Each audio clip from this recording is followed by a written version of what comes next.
Alright guys, Bleachedpc here. Now to talk about the MTD. This is the third take of the video. I kinda tried to show my face there. It did not show my face. It showed half my face. Son of a bitch! But my friend's got the MTD tractor done. It holds air. It's pretty good. I'm very pleased with the work he did. There was a lot of swearing involved, and he got it done. The same day we cut my friend's grass, and we tried to get the carb adjusted right.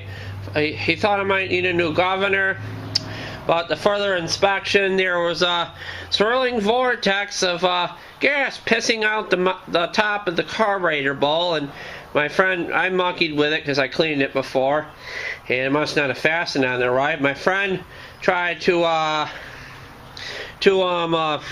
tighten it back up, and it fell halfway off the mow, and I brought it back to the house, tightened it up, and so yeah, I bought gaskets for it, a carburetor bolt gasket, which is that little metal washer, and the gasket that goes around the top. Mind you, it didn't need this stuff last year. It ran fine, and I thought it was getting too much gas to the car because the fuel filter was no good because it sat with the ethanol in it all winter. And I should have done this last year. I hooked up a gas shutoff, and the fuel filter I bought from China for about 35 cents. And if you look, maybe 40 cents. And if you look hard enough on eBay, you can find them. They're basically 3 of them for $1 for 99 cents, and free shipping. And what do you call it? They target them towards motorcycles and like dirt bikes and stuff, Chinese four-wheelers or whatever, but they're the same thing. So, mind you, last year it didn't need the gaskets. It ran fine, so hopefully with the gaskets in this setup it won't work. The reason why I thought it was skipping, from my perception, is because the carburetor flow was spilling out gas and not getting the right gas flow. So hopefully with the gaskets and some readjustments to the carb, maybe a new governor leakage from that broken engine over there. You can probably see it should work.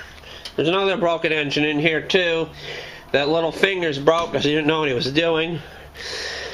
So yeah, now we're going to talk about my day and do some sort of comedy routine that might work and might not.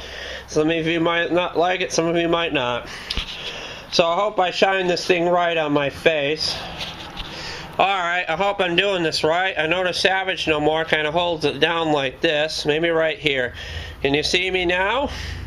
So, I wake up, I have my breakfast, and watching today, so eating in the kitchen, and Kathy, Lee, and Hoda, they say some of the most outlandish things. I don't even want to believe half of what they say, but they figure they can just say anything and people believe it because it's basically kind of the news.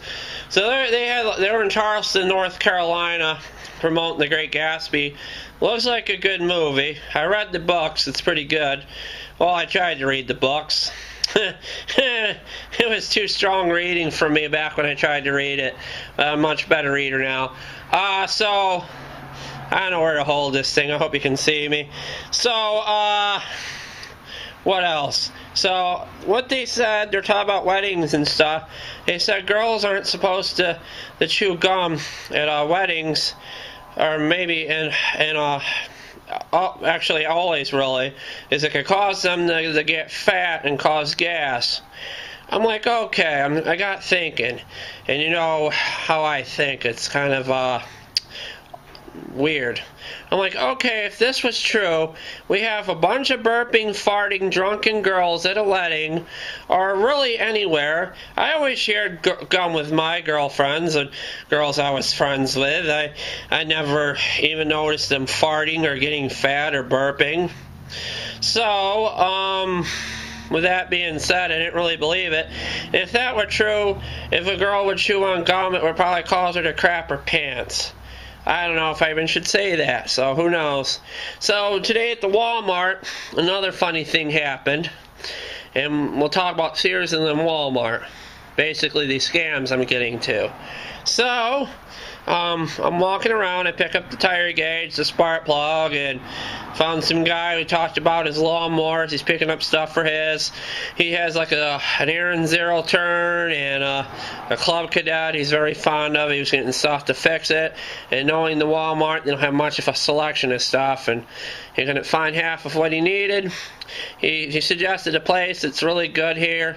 I would buy from them, but eBay's a little cheaper. So I'm walking around, get down there, pick up groceries and stuff for my mom. We get in the aisle with the coffee.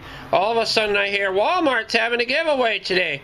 We're giving away free knives, fully cutlery. I'm like, okay, I'm thinking there could be a huge problem with this, giving away free knives, and if people do dumb stuff with them, Walmart might be liable. They might not be at all. So I'm curious, and as dumb as I am, I go there, figure I'd make some smart comments or maybe get a free knife. I get there, there's a guy cutting with the knife, demonstrating it for the people. And I'm like, yeah, I've seen this scam before. Basically, you get something free and then you have to buy stuff to get it. I'm like, yeah, nope. So I walked off, left. I didn't want to stand there anyways because my leg was pretty much burning in pain. I have like sciatic nerve damage in my back. It happens in both legs. Sometimes it's the right, sometimes it's the left. Sometimes it's both legs, which is really great. So before I made this video, I was basically snapping and crackling and popping to the garage. And the terrible thing is I couldn't stand up in line with the groceries of my mom. It was just taking too freaking long for the lady just to scan an item and put it in a bag. I'm like, oh. So I just sat on one of those benches and we just walked out. Now, another thing, Sears. Sears, I experienced basically the same thing. When I was 15, maybe 16, I went out there to buy jewelry for some girl I knew, of course, and I get there, they're giving away free jewelry. I'm like, oh, this is curious. And this woman's like, I listened to the guy's line of shit, I listened to him talk, and all of a sudden he gives some woman free jewelry, like she won it. We put her names in a hat, they pulled it out. I don't know how it worked, but I think it was BS. And all of a sudden he pulls this woman's name out of the hat. She's like, oh, I never won anything before, I'm so happy, blah, blah, blah. After a while, my mother's like, Mike, we gotta go. I want to go home, get your stuff, and go. And I'm like, Ma, just let me look around some more, about a half hour. She's like, okay. She went somewhere else. And so I get done. By the time my mother gets done, I get done. What do I see? The guy and the woman he gave the jewelry to going out in the car and leaving together. I didn't say anything. I was just so amazed by the BS of it all. And I'm like, okay. I'm like, Mom, look at this. She's like, oh, God. And I'm like, okay. So now we're going to talk about something else. Most of you know that I'm into the snappers because my uncle had one, or at least two of them when I was young. He would mow his lawn with them. And other people's lawns, had a business. He had this friend he would do lawns with, he called Headley. Me being as little as I am, I didn't understand why he called him Headley. Of course, I didn't call it to his face. It was just something between me and my uncle and the man. His name was Mike, too. He was a great guy. I seen him, he went to the funeral when my uncle passed away. I got to talk to him and his mother. Always great people. Some of the kindest people I met back when I lived in that area. I won't tell you where it is, but it was a good town. Yeah. So, he said the reason why he was called Headley is because Headley used to paint houses, and he's been around paint fumes too long and it made him goofy. I didn't understand this why he meant. I was so young and just kind of laughed. So my uncle had another job. He worked at Farm and Tractor, which is now Tractor Supply. And I think they changed the name. I have no idea. He worked at Sears putting bicycles together. And maybe I was 4 or 5 years old. My mother bought me a tricycle. And there were some problems with the tricycle. And basically my uncle putting it together, he had troubles. So it was my birthday. I go outside, I eat my cake. I don't know if I remember this or not. This is how my mother told me it went. later. I might have blocked it out.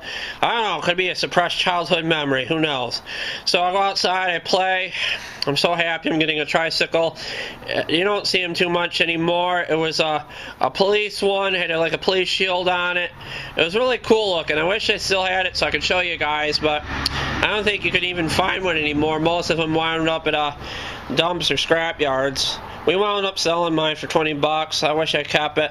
Even my uncle wished I kept it too, because he enjoyed putting it together. When this, I think he did. Wait till I get to this. So I'm outside, I'm playing in the yard. I come in to see his progress with the bike, the little tricycle. I walk in, he's thinking I'm not there, and I can't hear what he's saying. All of a sudden I hear, son of a bitch, fucker, because I think he cut himself on part of the metal of the bike. Now, I have no idea what those words mean. I understand my mother's told me I've been swearing since I was 3. And I recently just asked her, was I swearing when I was in childcare and stuff, because I see a lot of kids and stuff at the Y that are in childcare and stuff, and I took childcare at BOCES and stuff, but we'll talk about that some other time, maybe later video, or maybe not at all. So he's like, son of a bitch fucker, he cuts his finger, and I say, how many son of a bitch fuckers does it take to put my bike together? He got really angry at first, and then he just starts laughing. It's just hysterical. And then finally my police truck gets put back together, and I'm riding around the yard, and I'm going, you know, because it was a police bike, and I'm going, son of a bitch fucker, pull over. I'm like, oh my god, my mother was out in the yard, she heard what I said, my uncle caught hell, and my grandmother, you know what kind of soap grandmothers like to use? Who knows what your grandmother used? Sometimes it's liquid soap, but my grandmother was very fond of lava. She used to wash my mouth out, try to get the swear words out of there, and whatever blasphemy I would say, and wash out the swear words of lava. I don't know, I just figured to tell you that, guys. It was kind of funny. I had all these stories I could tell in the future when I think of them. But you guys take care. I'm going to get the Simplicity tractor out for the guy. I call him a kid in the video, but for all I know, he could be much older than me. I hope you can actually see my face this time. And yeah, I tried to grow some sort of mustache. It really looks like a dead turd or a caterpillar on my face. Who knows, guys? But you take care. I'll let you go. Bye.